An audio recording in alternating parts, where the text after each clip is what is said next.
Good evening and welcome to Town Meeting Television's continuing coverage of General Election 2022. We are so happy to be here today with Regina Mahoney, who is the city manager, the new city manager of the city of Essex Junction.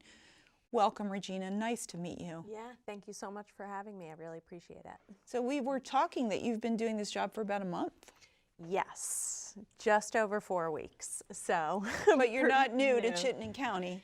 Nope. I have been in Chittenden County since I came to Vermont in 2004. I worked for the town of Milton for 8 years. Then I worked for Chittenden County Regional Planning Commission for about 11 years. And so now stepping back into the municipal world, and just such an exciting experience. Opportunity in Essex Junction being the new city, and it's been really fun. Well, I'm going to remind our viewers that if you are in the city of Essex Junction, you're going to have some additional items on the ballot to be looking at, which have to do really with the Constitution and the responsibilities of being a city that need to be clarified during this election cycle. And if you have any questions at 862-3966, of course, we would love to hear from you. It's the 17th of October. I believe that is the date. So there are 5 additional ballot questions on the ballot in addition to voting on the House and the Senate and the statewide offices. So I thought we'd go through them. Yeah, that'd be great. Maybe we'll take it from the top. All right, great. Yeah, so the first question to the voters is about becoming a member of the Green Mountain Transit Authority. So those are the folks that run our buses. And this is a membership that the city residents have always paid for through their town taxes. So we have a number of these issues where the city has already been a member of Green Mountain Transit through the town. We just need to now, because we are our own entity, ask the voters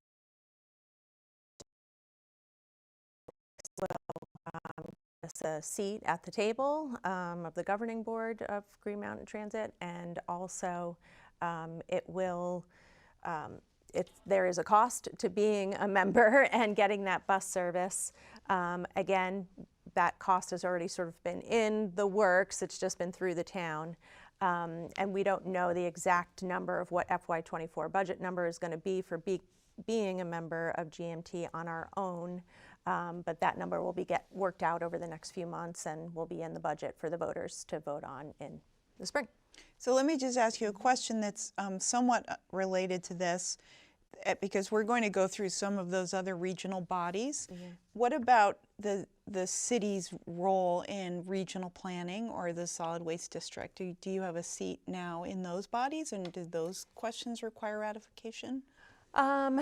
They do not, as far as I know.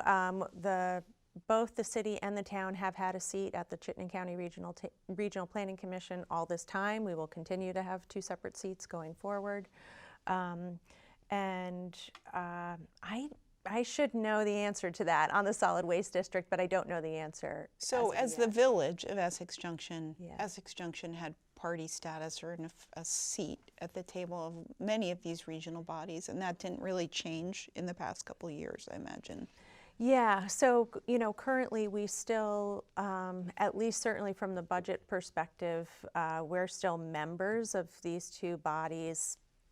We're paying for membership collectively to these 2 bodies within this fiscal year because the budgets are still combined. Right. So yeah, we're really trying to set ourselves up for FY24. Yeah, so that's July, so we're kind of part way through the year. So the next question has to do with the Winooski Valley Park District. Yes. Which is another regional body that you're asking the voters to vote to be included in. Yes. And so Winooski Valley Park District, similar situation to Green Mountain Transit. I should refer to the village when I'm talking about sort of pre-existing conditions versus the city, but the village has been a contributing member of the Winooski Valley Park District through, again, just through the town. So now that we are a separate entity as the city, we've got to ask the voters to become a member, and the membership dues, again, would be separate from the town membership dues, and that, again, is also being worked on right now, what that number is for FY24. Yeah, so essentially, status quo, but we've got to ask the questions of the voters. And are there parks that are in the Winooski Valley Park District that are in Essex Junction? There are no parks in regional parks that folks take advantage of,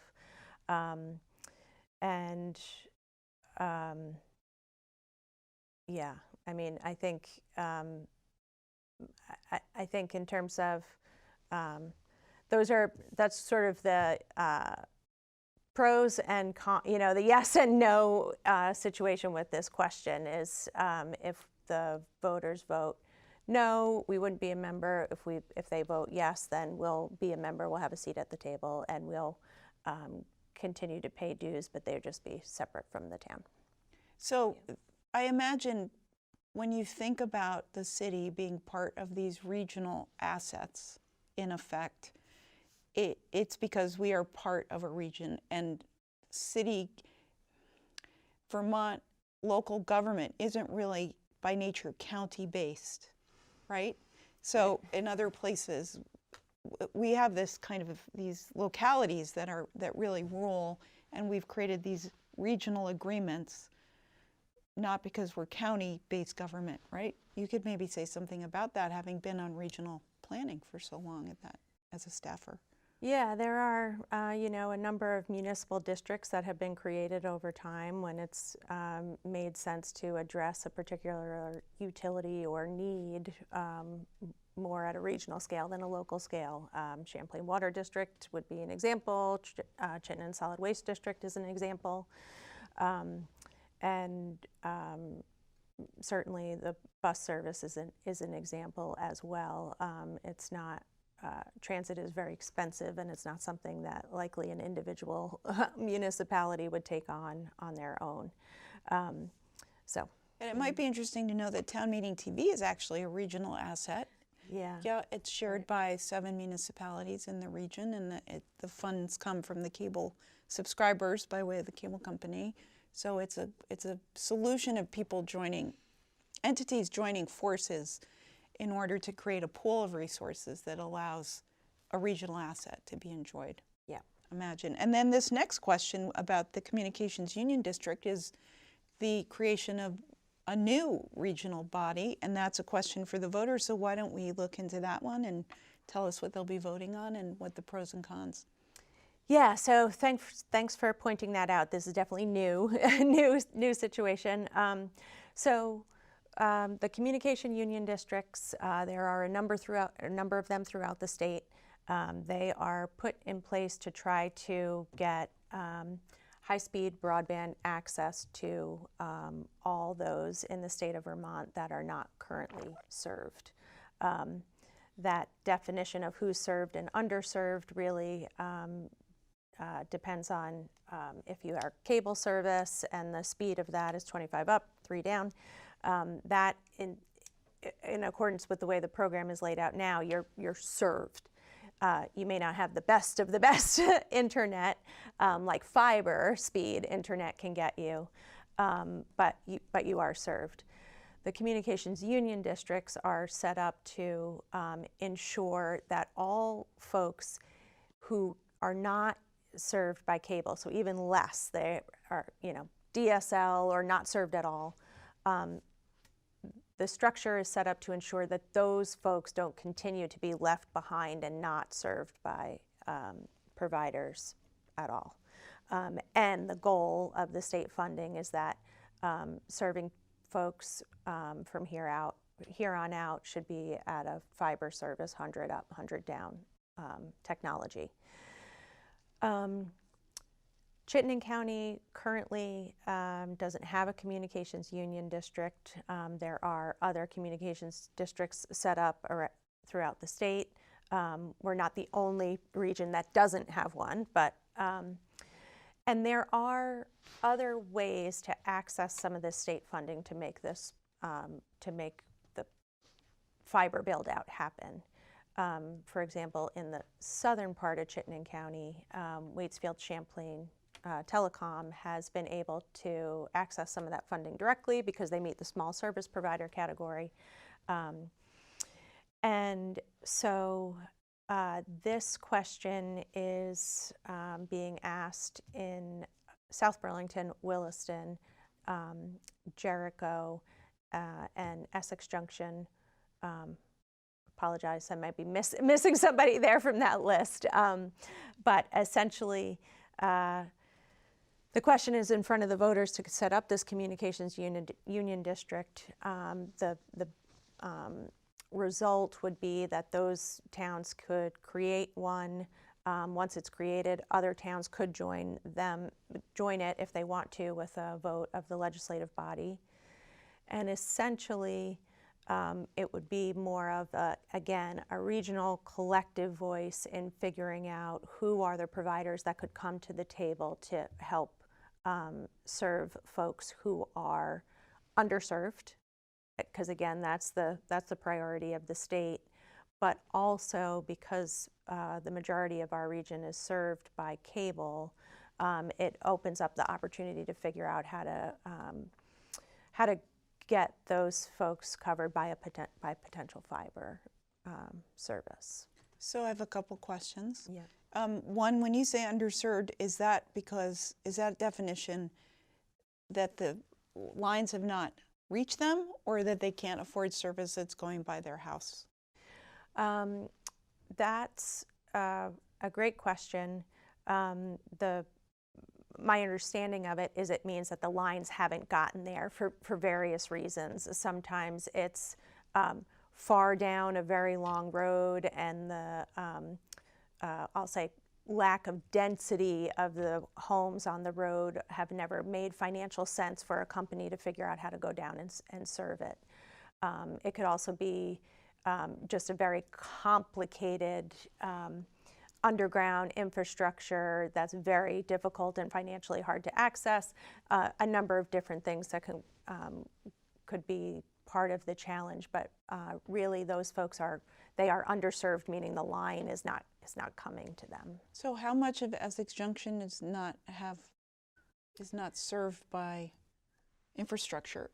Essex Junction, for the most part, is where there's some data that we're trying to get figured out right now, because the best available data currently does show some pockets in the city that do fall in that underserved category.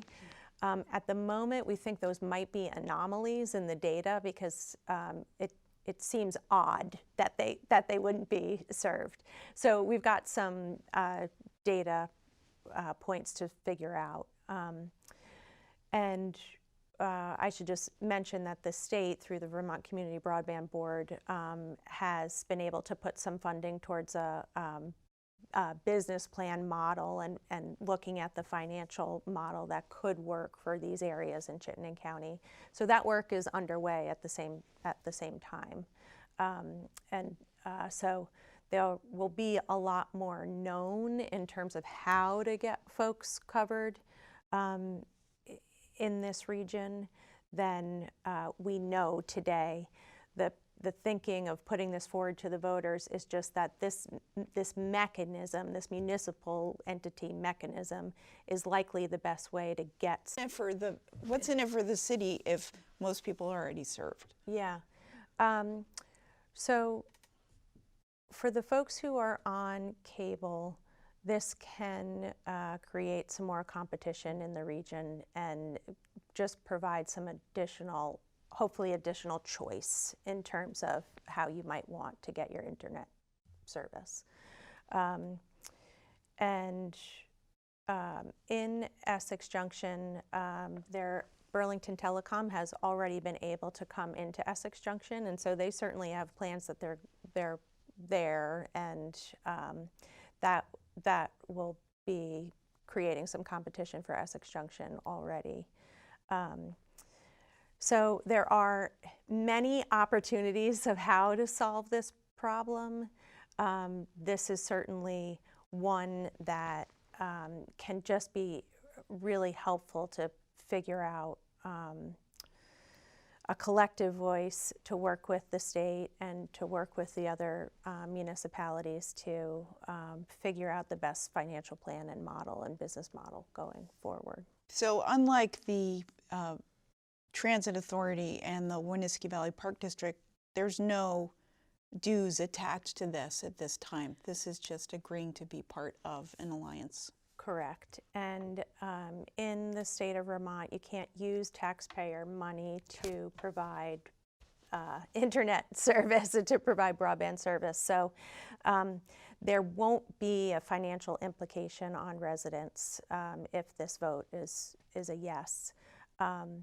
They're like everything else, the city, if this is a positive vote, the city will need to put resources towards helping this. There will be a membership board that the city will need to be a part of. So it's not to say there's zero effort needed going forward, but there isn't any financial implication to taxpayers. Got it. Yeah. So let's go on to the next one, which is Article 4. Shall the license for the sale of malt and Venus beverages be granted in the city of Essex? Issued in the town.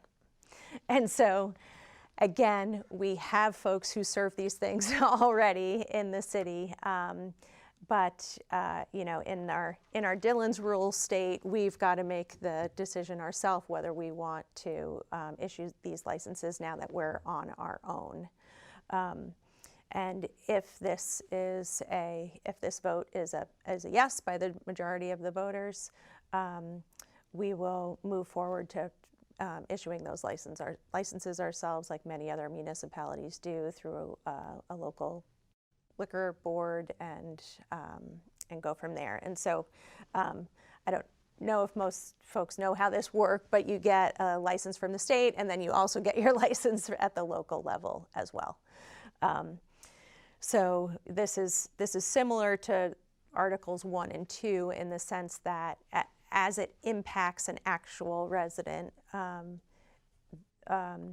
these things are happening already, but now that we're a city, the vote has to go forward in front of the voters directly in the city.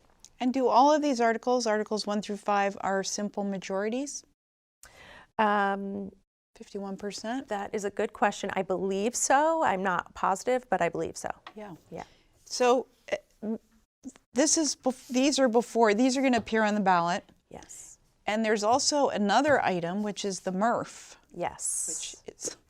Which is much more complicated than the MRF, but it's the Chittenden Solid Waste District's proposal that doesn't actually appear on the physical ballot.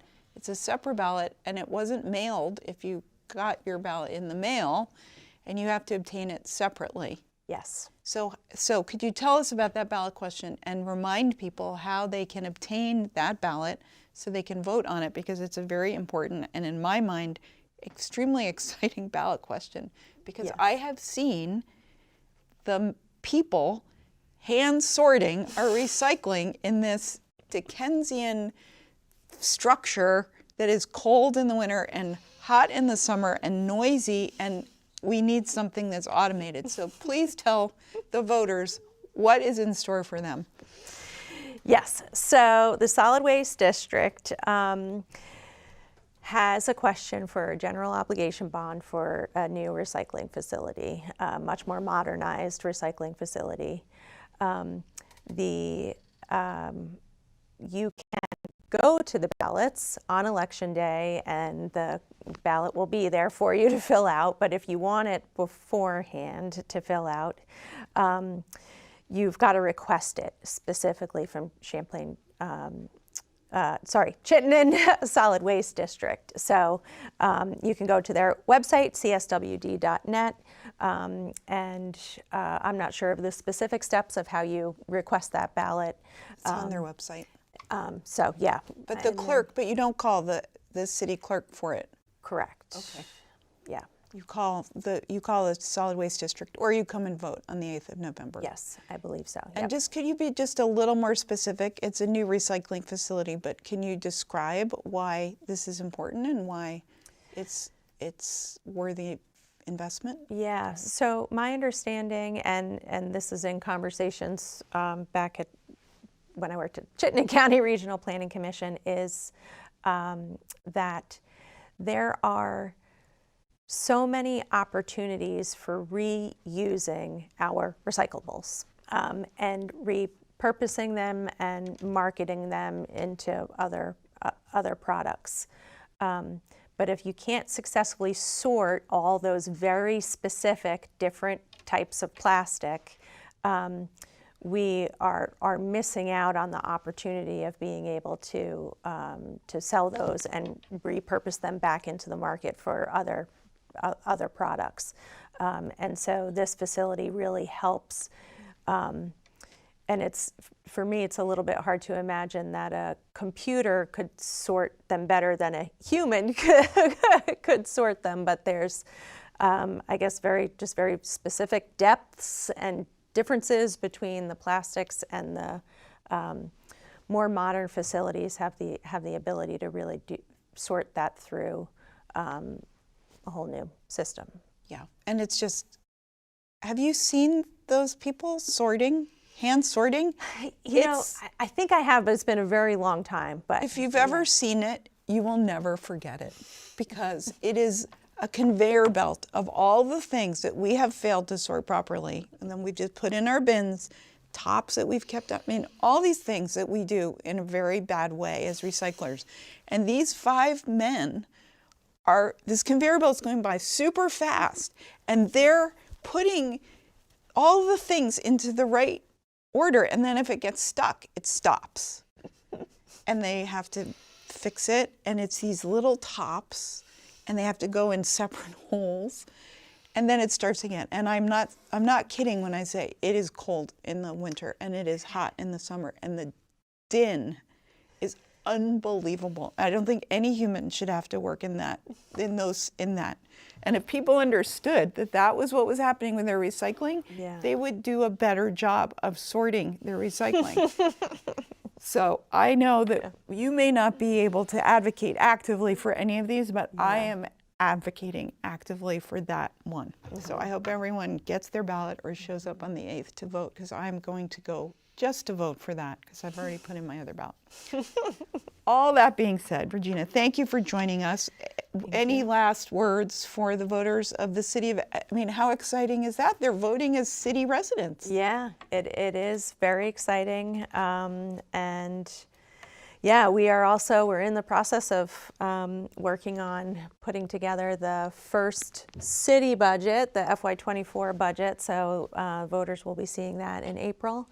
And so, yeah, it's really an exciting time, and been really great being there for 4 weeks, and really looking forward to moving forward. Yeah. Well, wonderful. Regina Mahoney, thank you, the new city manager of the city of Essex Junction. And I just want to remind you to vote on the 8th of November.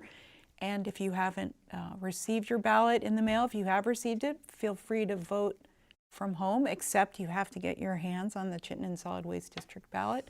And if you are in the city of Essex Junction, in addition to the House and Senate seats and statewide offices, you will be seeing these 5 articles having to do with the status of the city in a variety of new regional bodies, new and existing regional bodies, in addition to taking on its liquor licensing responsibilities. So thanks for watching. Stay tuned here, Town Meeting Television, for continuing coverage, and don't forget in on 7